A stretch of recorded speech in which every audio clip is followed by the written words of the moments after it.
Hello everyone, welcome to our channel. My name is Kashish and in this video I'm going to be talking about the best books that I read this year.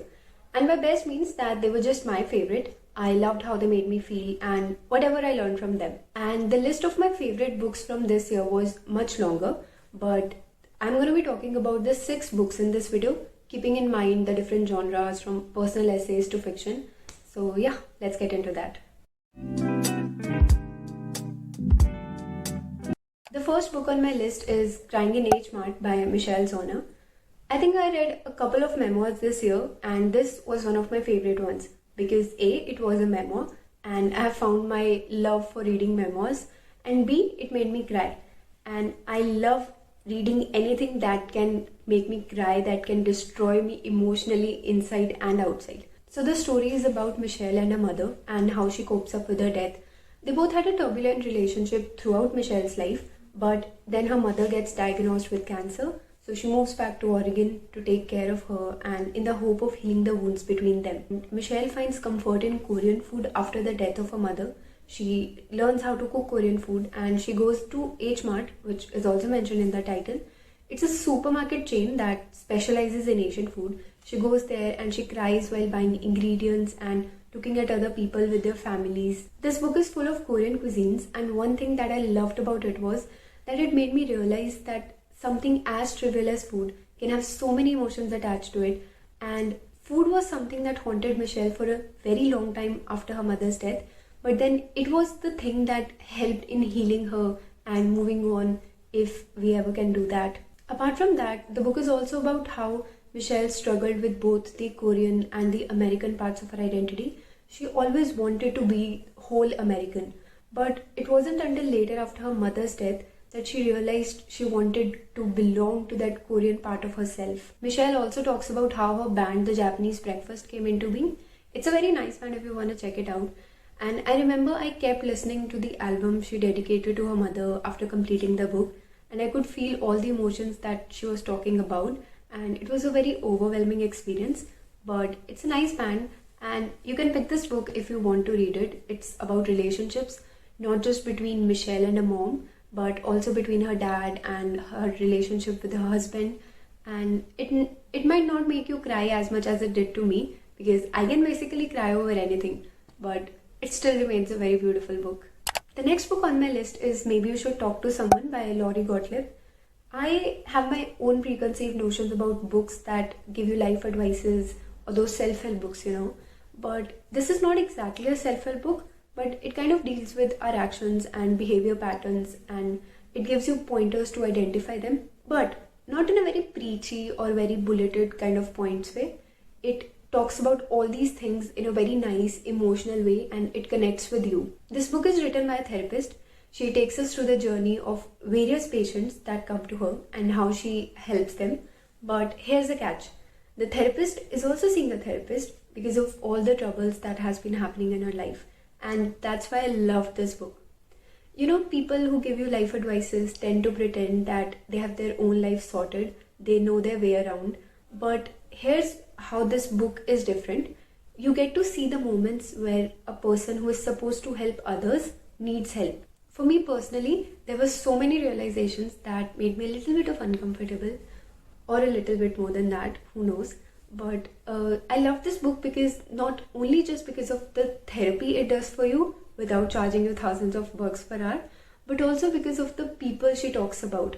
The people are very likable, unlikable, you cry for them, you laugh with them, and it's just a very nice experience, a very nice journey to be a part of. So pick up this book and I'm sure you're gonna love them.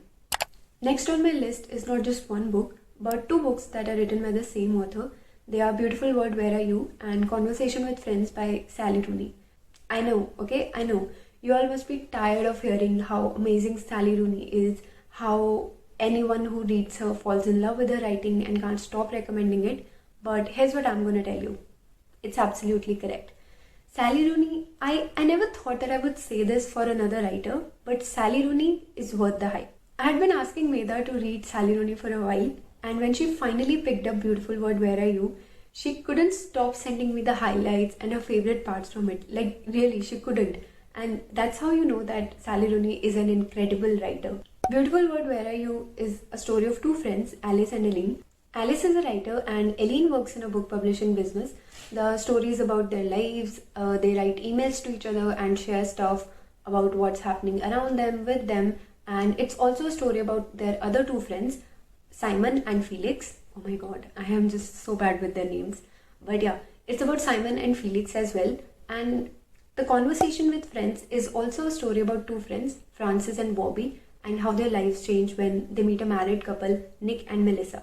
One thing that I love about the world that Sally Rooney creates is that the characters in it are very politically aware and intellectual at one point, but at another point they are so vulnerable and so messed up in their lives. They just make compulsively things go wrong, and that makes it very engaging and just hard to put down.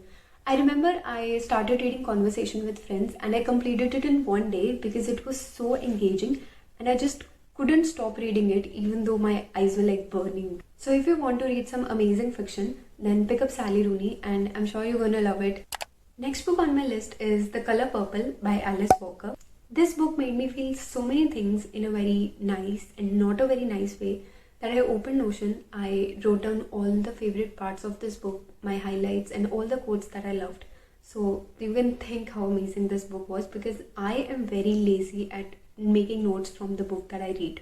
I love those books that are written by women about women, and this was one such book.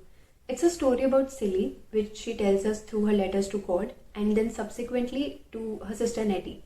Silly is an African American teenage girl who is forced into a marriage with a man who was supposed to marry her sister Nettie. It's a story about how she copes up, how she struggles in that abusive marriage and the trauma along with it. She also finds strength from other women like Sophia, who is a daughter-in-law, and Shug Avery, who is a singer, a performer, and who lives her life on her own terms. And what I loved about this book was that despite of all the things that happened to Silly, she still comes out of that abusive marriage and she starts her own business and is successful at it. I loved how Alice Walker depicted various layers of oppression in a very unpleasant yet a very honest way, which made me put down this book several times while reading, and I had to think about the fact that this book was written way back in 1982. While reading this book, you will learn how important intersectionality is, how racism and gender together oppresses black women, and above all, you will learn from Silly how to be more kinder, more hopeful, more resilient, even after so many things that happen to you. The last book on my list is Intimations by Zadie Smith. This book is a collection of personal essays that revolves around all the incidents and events that happened in 2020, how they affected Smith and made her write about her thoughts and feelings regarding them. I know a lot of people have written and talked about how 2020 was, how it affected us in a way anything hasn't, but what stands out for me in these essays is the variety of topics Smith talks about, from how lockdown affected marginalized communities to George Floyd's death, to how she was going through a crisis as a writer. One of my favorite essays from this book was Something to Do. In it, Smith talks about how everything we do in our life, from writing to making banana bread, is something we do, something that just fills up time. But she says that love in any kind of form or for anyone is not something to do. Be it love for our families or for our friends. It's not something that just fills up the time. She says that there is no greater difference between novels and banana bread, but she quotes another writer, Ottessa Moshfegh, who says that without love, life is just doing time. So these were my favorite books that I read this year. There were obviously more, but that's it for today's video. If you liked the video, then please hit the like button and subscribe to our channel. And thank you if you chose to stick till the end.